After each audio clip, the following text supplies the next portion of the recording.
When a sister blossoms, even the flowers you give her blossom. But when she doesn't, the chocolate you give us will be filled with tears. Yes. And so serving them is very important. You know, holding the door, those of us who have cars, cooking for them, it is good. I cook. In that point of cooking. Yes.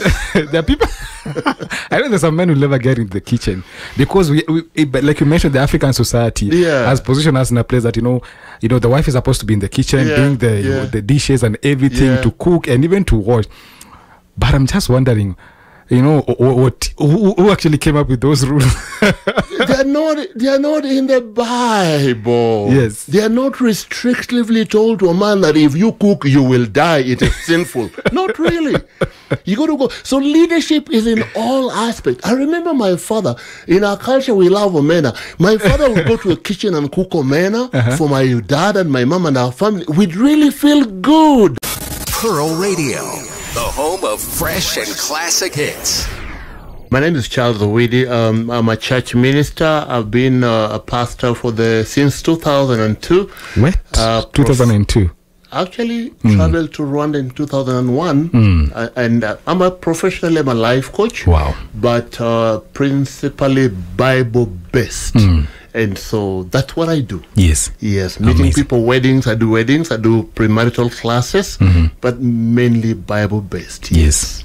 Amazing. And we're so glad to have you. And I hope you're going to have an amazing time.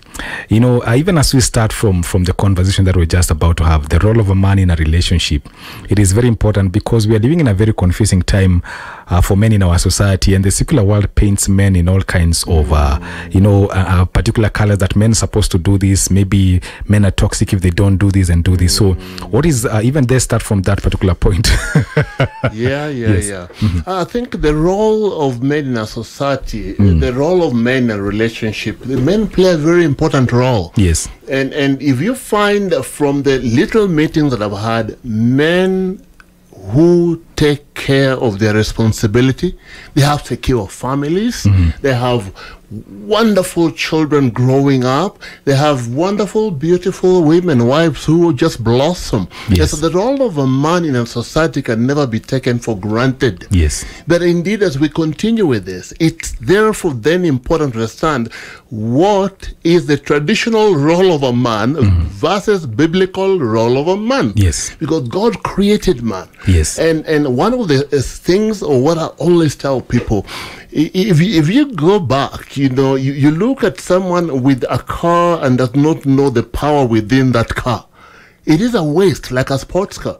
In the same way, a man who doesn't understand the Creator's manual on how men need to live, I believe with all my heart they're living a wasted life. And so God created men. And one of the things they say that man is the leader of a home, the leader of a society, the leader of a wife. But in that context, what does it mean to lead? I think that's very important to understand, because you cannot lead, you cannot play that role effectively without understanding what you were created for. And so as a husband, I'm a father of 2 boys, a husband of but one wife. I'm from the Luo land and my wife is from Embu. Yes. And so that's who I am. And I believe with all my heart that indeed truly men, if we stand up, men, if we follow the manual that God created or wrote for us, the world would be a better place today. Yes. But the other thing again, unfortunately, men that we have today, I've heard you talk about earlier about reset. I think indeed it is important for us, a male community, to understand and click that reset button. It is never too late. Yes. Never too late. And clicking the reset button, you click it when you know where you're going to. And so that's what I want to talk about today, briefly. So even as we start from that point, because you mentioned about a man being a husband, but also there's this man who is not yet a husband, who is probably in a relationship. And so there is a lot of pressure right now, even from the society. So what is the role of this man who is, let's start from this man who is in a relationship, who is not yet married? fortunately or unfortunately, our parents, our daddies were too busy. They never passed on this responsibility. They never taught us on how to live appropriately. And so we find young men who are so confused that when we talk about the term love in their heart, in their love, it means having sexual relationship. Yes. When we talk about male leading and providing that particular leadership, for many a time the single people think it is being the macho man. And so in our community, when you talk about the singlehood, men who would be able to transform the world tomorrow, indeed, truly, we have to go back and look at the inner being, the inner self, the inner sanctity, and understand that there's something beautiful that needs to be reset.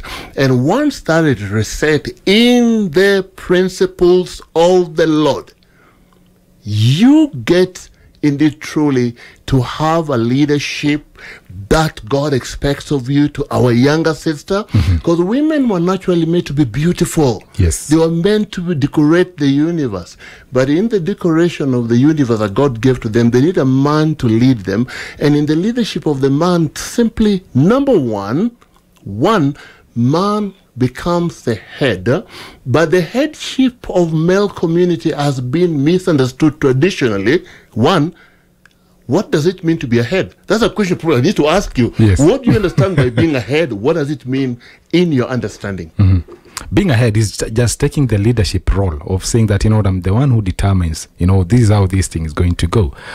And I think maybe from that point is actually even when it comes to making decision, even in a relationship, then the man has the final say. What do you think? Yeah. There's a beautiful conversation. This is where we have to go back. God gave men a responsibility to be able to lead. And this includes financial aspect. It includes the aspect of, financial. It includes service. It includes making a decision. So of all kinds. But the mistake that men have done and what has been passed on to us is such that we think leading is dictating. And that's not so.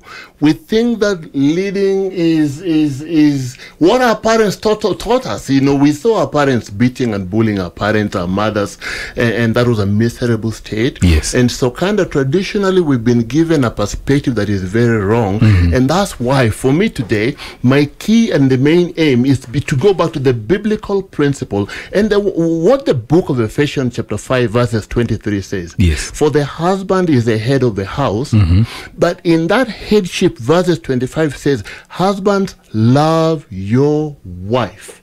So the question is, what does it mean to love? Then, he comes over and says not only to love, but he gives you a sample on how to love your wives. In that sense, he says, just as Christ loved the church. So already you've been told to love her, to lead her, to shepherd her, but a role model has already been given on how to make that happen. Then he continues, then husbands ought to love their wife just as they love themselves or their own body.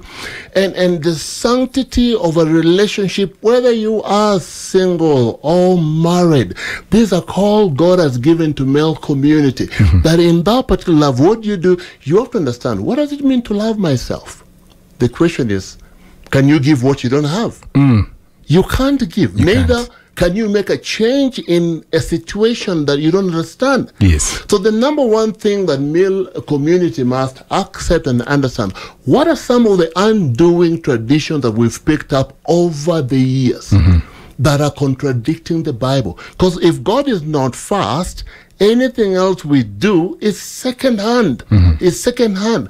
And so we've got to go back. And when you go back, the biblical principles, then you go, Paul himself says, if I have prophecy that can turn and move mountains, yes, but I have no love.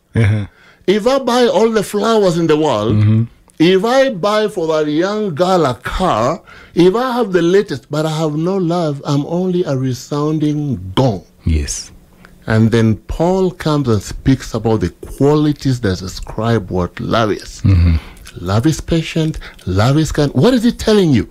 Husbands, love your wife. Husbands, be patient. Husbands, be kind. Husbands, be gentle. Not only, let me go back. The singles community, forgive me, I'm a married man, so I'm talking from the marriage, marriage state. Yes. So it talks about a man ought to be a man who loves and protects the female gender. A man ought to be a man who serves the female gender. But for that to happen, we must undo the traditions that we have been taught over the years. Yes. Am I allowed to share some story? Yes.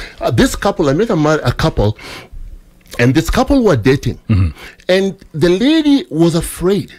She was really afraid in this relationship because she felt like this relationship is going nowhere. But the man, he was so confident that we are okay in a relationship. I don't see what the problem is. So when we went down, and that's what we talk about, a bit of pathology of an individual, their upbringing.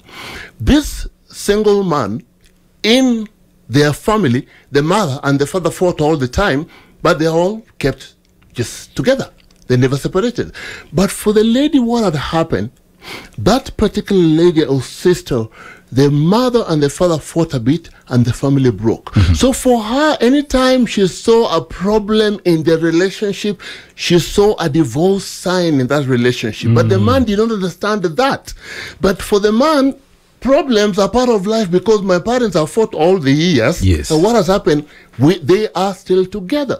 And so quickly we need to do what we call, what you talk about, the reset button, to help the man to understand the position and the condition and the upbringing of the lady so that he could validate what the lady was going through, not to downplay the fear. And that's what now we call communication. And that is leadership. A man understanding the female gender, that the female gender are emotional as we are factual. Yeah. And so leading them is understanding who they are. Yes. That protects them beyond what you know. And you see, even in the movie stars, what happened? A not very handsome man end up marrying a beautiful woman. But if you ask, what do you see in this man? He validated me. He understands me.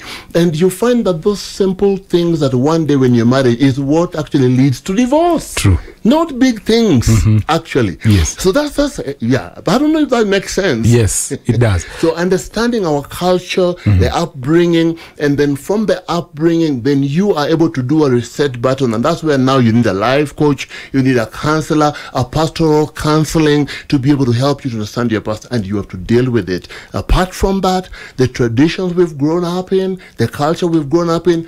I heard you speak about television. Yes. The things people watch on television, and they're hoping that would be the kind of marriage they're going to have. That's the kind of relationship they're hoping for. Yes. And these things end up triggering their sexuality, a desire to have sex prematurely because of what they watch. What the eye sees, what the ear hears, is what the brain perceives. As a man thinketh, so is he. So it is therefore very important in leadership, first of all, love yourself by leading yourself to purity. You mentioned about some of the things that we need to unlearn, as men. And right now, because this society and this generation that you are living in, like I mentioned, the Gen Zs. So the Gen Zs, we have this aspect that, if this guy does not provide for me, then, I tell me like, this guy is unstable and is not good for me, and so we have narrowed down the relationship to the financial aspect and to see the ability of a man based on the money that he has, to see if it is possible even to run this home. So is it the responsibility of a man to take care of a lady, especially if they're not yet married? They are not yet married. Yeah. There is one scripture that talks about what good is it to gain the whole world and yet lose yourself. What if you get this man and you get all the money, he provides everything you need, but he abuses you? Because one of the most, I think, important points and aspect that you and I must think about is the moment the man begins to provide, there's an expectation. They start treating you like a wife at that particular moment. And apart from that, when they provide, what happened? Most likely, you start having ties that are not very healthy in the beginning, and you end up not having a healthy relationship because it is influenced by something. Yes. So it doesn't give you a freedom to get to understand each other better. My take on that, rather, I know that our sisters many a times are looking at a man who's stable, who's able to provide for me as a source of security. Yes. If your security cannot be in Jesus, cannot be in God, wow, amazing. Really, whatever they provide will not fulfill you. Yes. And that's something I always tell people. And then you go back and you realize that you have men who, the macho man, who many women look up to, and these men you find in the level of stability, but they're really arrogant. Yes, they feel like they actually they always feel like they're bigger than God. And many times some of our sisters who are so innocent, they're in churches, and they tend to invite these men, and they fall for this trap of financial blessing that is out there, and they tend to forget the simple brother who's in church, who simply fears God, who's still looking up to God to one day provide for them, yes, to have a relationship together. So would you rather have the whole mountain come at you, all the wealth come at you without God, or have this simple innocent brother, yes, who will one day lead you to heaven, and have the little that you have, little vegetables on top of the table as you build your palace, you build your territory together with time? Which one? And that's what that verse says. What good is it to gain the whole world and yet forfeit your soul? Because I've seen daughters of God. God created us, and we are amazing. Yes, men are masculine, and that's what just God gave you as a protector. And women are the beauty who beautify the world. But how painful is it to see a beautiful sister cry on the street because a man has touched her? You got into a relationship with a man because he had all he had, but he abuses you. It's not worth it. It's not worth it. If they can treat you like that when you're still single, when you get married, it will be worse. Yeah. They say once a liar, once a cheat, will always be a cheat, yes, even when they get married. So that's why the male I do say that the male community, we need to rally together and take care of each other. Yes. Because at times we hold back too much when we see a fellow brother down and doing things that are not appropriate, instead of turning and looking at that brother and being a brother's keeper and telling him, bro, what you're doing is not right. This is not of God. And taking it, because at times the perspective is what we do is what we believe in. And so that man possibly could be coming from a point of where he believes that is the best way to handle a sister. Yes. And so getting in there to be able to help that man is important. Now, the role of a man, there are a few things I want to give some few tips. Finances. There are times men get scared because of a sister who has more money than they have. Yes, it's true. That's not right. A sister who fears God, who comes, it is your role to be able to bring the communication, build this relationship so that you find a way of working through your finances together. And that's leadership. So when you become insecure, that's not image of God, because it all belongs to God. What that sister has, it never belongs to her. But when God puts you in a life, to be able to shepherd the family with what she has and what you have, because it belongs to God. Yeah. And so that's one. Two, serving the female gender. In our community, especially in African community, we have been told that women are the ones, our sisters are the ones who serve, men don't serve. That is hula baloo. That is not right. Jesus says the greatest of them all will be a servant. True. And so serving, because sisters feel good. Serving is part of making their beauty. When a sister blossoms, even the flowers you give her blossom. But when she doesn't, the chocolate you give us will be filled with tears. Yes. And so serving them is very important. You know, holding the door, those of us who have cars, cooking for them, it is good. I cook. In that point of cooking. Yes. There are people, I know there's some men who never get into the kitchen because we like you mentioned, the African society has positioned us in a place that, you know, the wife is supposed to be in the kitchen, doing the dishes and everything, to cook and even to wash. But I'm just wondering, You know, who actually came up with those rules? They are not in the Bible. Yes. They are not restrictively told to a man that if you cook, you will die. It is sinful. Not really.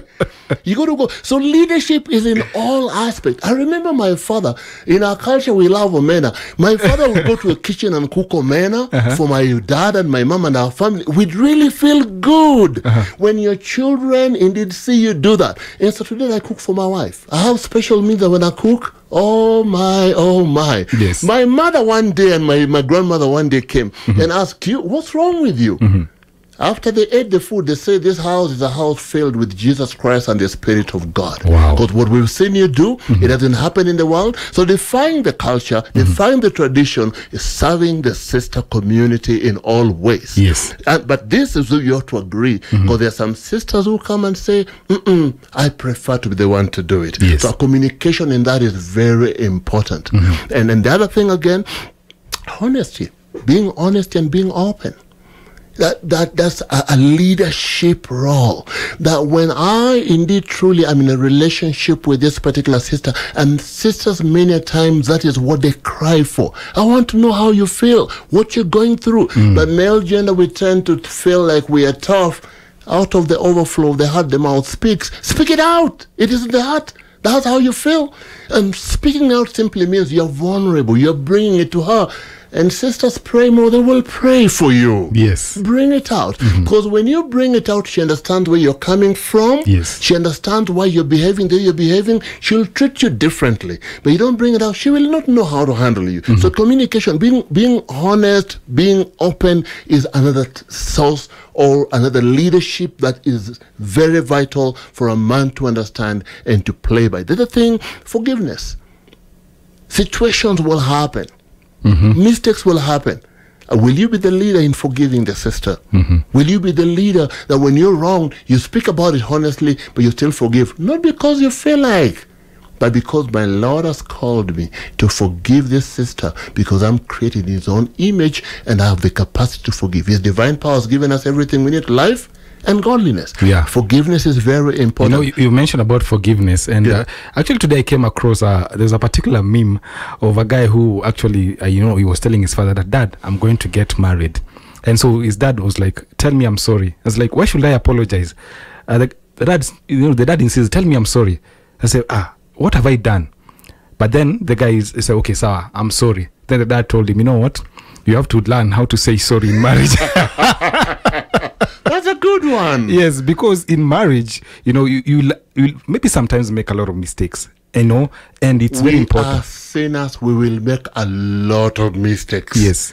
So saying the word sorry, and especially when you mean it from your heart, is very important. And the other thing, as you say sorry, it's good to explain why you're saying sorry. I'm sorry, will you forgive me? No. I'm sorry for having done this and that and making you feel this way. Yes. I'm truly sorry. When you explain why you are sorry, you're holding yourself accountable so that next time you don't repeat the same mistake.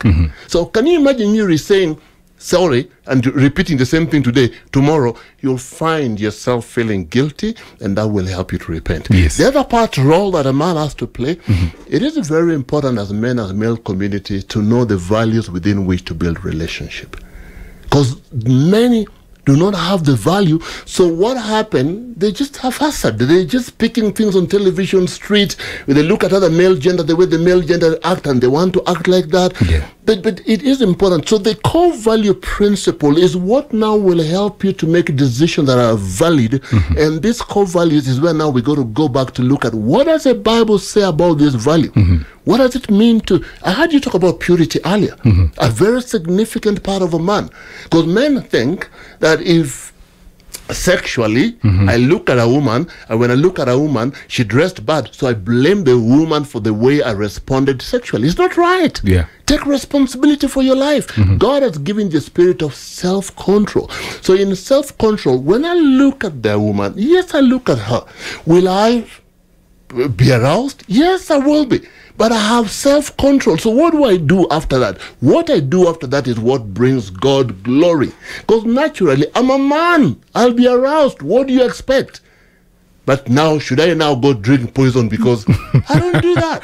Because Joseph was faced with the same situation with Potiphar's wife. And he decided to flee. He did that. Yes. And that when we do that as men, that is how we protect our sisters. Yes. When a sister that you're building a relationship knows that you're macho, your eyes are not roving all over the world looking at every other sister passing, they feel secure. Yes. They feel secure. And so that's very important. Wiping their tears. Jesus Christ, God says, I will wipe away your tears. So if my love for a woman is in God's own image, when she cries, why are you crying? What's the problem with it? Not really.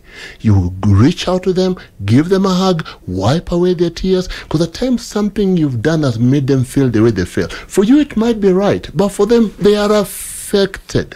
Feeling and reaching out to their emotions builds them up.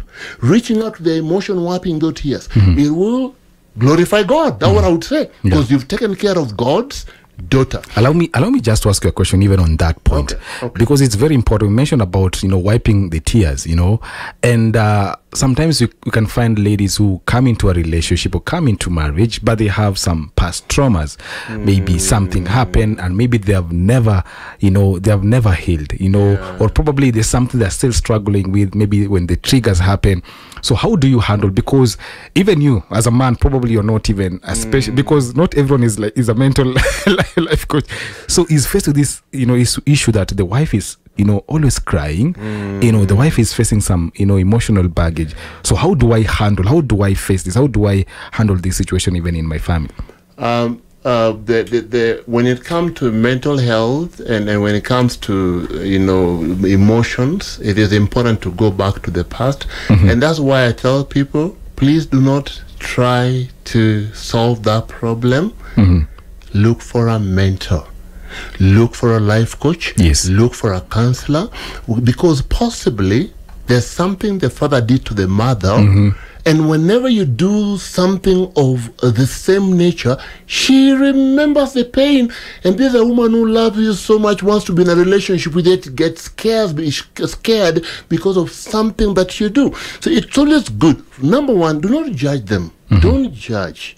When someone is emotional, number one, normally they will accuse you for what they did. Two are better than one. When one is down, the other one lifts the other one up, right? So it would be a wrong mistake to look at a woman's emotion and you also become emotional. And that's why when you walk with Jesus, what happened? You get strength, the abnormal strength, and then you reach out to her and just seek to understand, for you to have the communication, the common ground, so that why do you seek to understand? So that you protect God's daughter, you don't repeat the same thing that triggers them. However, when there is a situation that constantly repeats itself, please don't get married before you sort these things out, because many times the mistake singles do is, I will get married and then we are hoping to change this problem tomorrow once we are married. Trust me, if you marry a sexual offender, he will cheat on you. If you marry a liar, they will lie on you. So deal with them before. The question they will ask me, oh, I love him so much, or I love her so much, what if they decide to leave? If their love for God is not great at the moment, it's not worth having that person. Because one who fears God will deal with themselves to protect God's daughter or God's son. If they're willing to deal with it right now, trust me, for the rest of your life, you'll be dealing with a lot of things. Because when you get married, there are even heavier things. Children come, pregnancies come, financial challenges come, school fee comes. There are more heavier things. In-laws as well come in our African culture. You know what that can do. And so in all that, if you cannot handle the little you have right now. Does lacking a father figure during growing up, have an effect on one's family? Oh, yes. Good. God created man and he made man in his own image. A father figure plays a very important role. And the effect is there. And that's why normally I tell single sisters, it is always important to be a communal part of the community of the church and introduce some uncles to your sons. Because what happened, we are robots, we are programmable. As a child, you brought up with an empty brain. Yes. And everything you ever know about being a man is simply learned from your father. Yes. And so if you don't have a father figure around you, what happened? You'll learn all the female characteristics and habits. And that's why it is significantly important that if you have not had one, please look for a mentor. One, for the sister community, get a man, get an uncle in the church around your son. Yes. That is very important. Yes. Amazing. But God fills in the gap always amazingly enough. Yes. At times, just God fills in the gap in amazing ways. Yes. If, in case you missed that, let him fill that gap. Yes. And also there's a question here. I think this is out of pressure because I'm saying a man who abstain is perceived to be abnormal. Yeah. And I think I don't know. I think it's a question. I think it's asking, is it, I think that's actually how she wrote this particular question. No, that's okay. That's okay. What happened? Abstinence.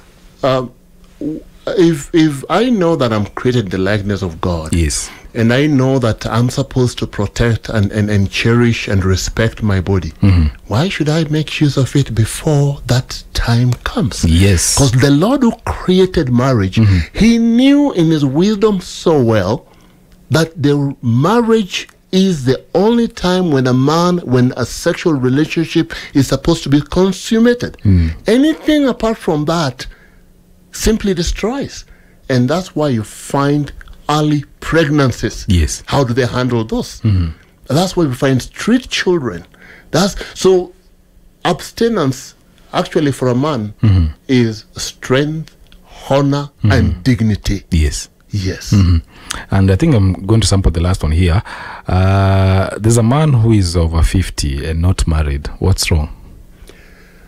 A man who's over 50 and not married, there's some, I cannot say, there's some answers I cannot give you clearly. Yes. But many times, such people, even in our culture, you remember the firstborn needed to be given in the olden days to be looked for a wife if they were stuck. They would be looked for. And so in church systems, such people need to go through therapy and counseling because there could be an underlying problem, fear of a female gender, most likely, yes, or most likely insecure. They don't know how to approach a sister, and that's why you need a brother to hold a brother's hand, yes, and teach them how to do these things. And I think we need to organize programs to empower men. Because I believe there are men who are shy. Yeah. And they're shy because I think, I don't know, because society has positioned us to a point that we're supposed to be making the first move, yes, when it comes to, approaching a girl, that I like you. Yeah. But there are men who are shy, naturally. And they like this lady, but they don't know what to do. And at times we look at it from shyness, yeah, but they have most likely a hurting past. Chances are normally, no way. Our action comes from a perspective. Perspective comes from an information built, yes, within our brain, within our system. And so those that I've known, they have a hurting past, and we have to undo that, because you bring them into the relationship, you bring insecurities in that relationship, yes, they will not lead effectively. So that's a counseling situation. Yeah, so I cannot give a clear answer only unless the person is met for counseling or for life coaching and the diagnosis is done. Yes. Amazing. And I think most of the question and the feedback coming through, and someone saying, in our generation, sexual purity is perceived as abnormal. I feel like sexual purity should be insisted and be normalized. She used the term, or he used the term, in our community. But we have the Creator who has a manual and godly principles in our churches. It is not abnormal. Yes. And that's why we say men need to rally together, hold each other accountable, and call men to abstinence until marriage. And when you go there, my brother, the joy that comes with it, it's immeasurable. Yes, and I can testify, because I tell you, yeah, the joy in waiting is the beauty in when you do it at the right time. It is very, very important for people to know there is that right time that God has set this thing. Yeah, I know, but I know wanasemanga in Swahili we say that damu ni moto, like my blood is But God has given us a spirit of self-control. Yes. A man who walks in step with the spirit, we have been given the capacity to manage and to control ourselves. So the fact that you feel like stealing, robbing a bank because you're broke, do you go rob a bank? No, you don't. Let me tell you, if you are next to this beautiful woman and you are about to have sex, and then someone comes and tells you that this woman is HIV positive, will you go ahead? So that shows you we have a capacity to control and to manage ourselves. True. Yeah. True. Wow. Let us continue the conversation. I know time is not really on, so we have like 2 minutes. Okay. Yeah. And so in brief, literally, one of the things that I must help our brotherhood in leadership to understand, God has given us the power. But as a man thinketh, so he is. Yes. So one of the key and very important point, we must do what Romans 12:2 says. Yes. Transformation, doing that reset button by the renewal of the mind. And only then will you be able to test God's will, which is good and perfect. Yes. How do you renew your mind? Renew your mind by having self-awareness, getting to understand why you respond and you react the way you react, and then you get the scriptures to be able to replace that mindset over time. Because the Bible says in Hebrew chapter 5, verse 11, that mature, solid food is for the mature, who by constant use have distinguished good and evil by constant use of the scriptures. And so it's important for that consistency in memorizing, meditation, replacement of the old habit, old culture, using the word of God. Trust me, you'll enjoy life. I enjoy my Christianity, and I remain within the biblical context in all I do. That's why I chose biblical life coaching, or rather I say neuro-linguistic programming based on the Bible. As a character trait you cannot tolerate in someone, is there a character trait that you cannot tolerate in someone? I think this is a man who's asking this question. That's good. A character trait that you cannot tolerate in someone. The question is there a character trait that Jesus Christ cannot tolerate because the Bible talks about grace. Yes. But when it comes to relationship, that's why you got to go back and look at the character traits that the person have. Are they building your Christianity, your relationship with God? If it's a character trait that is sinful, that's a different ballgame altogether. Yes. But if it is something that is an inbuilt over time that Christ, that's where counseling comes in, my brother. Yes. Yeah. Amazing. In brief. That's where biblical counseling comes in. Yeah. But Christ forgave us when we were still sinners. Is there anything, a character trait that will stop him from forgiving us? That's where grace comes in. Amazing. Those guys want to get in touch with you. Maybe they want your services because you are a mental life coach, and they want to get in touch with you. Are you on social media? And also, maybe you can share your contacts.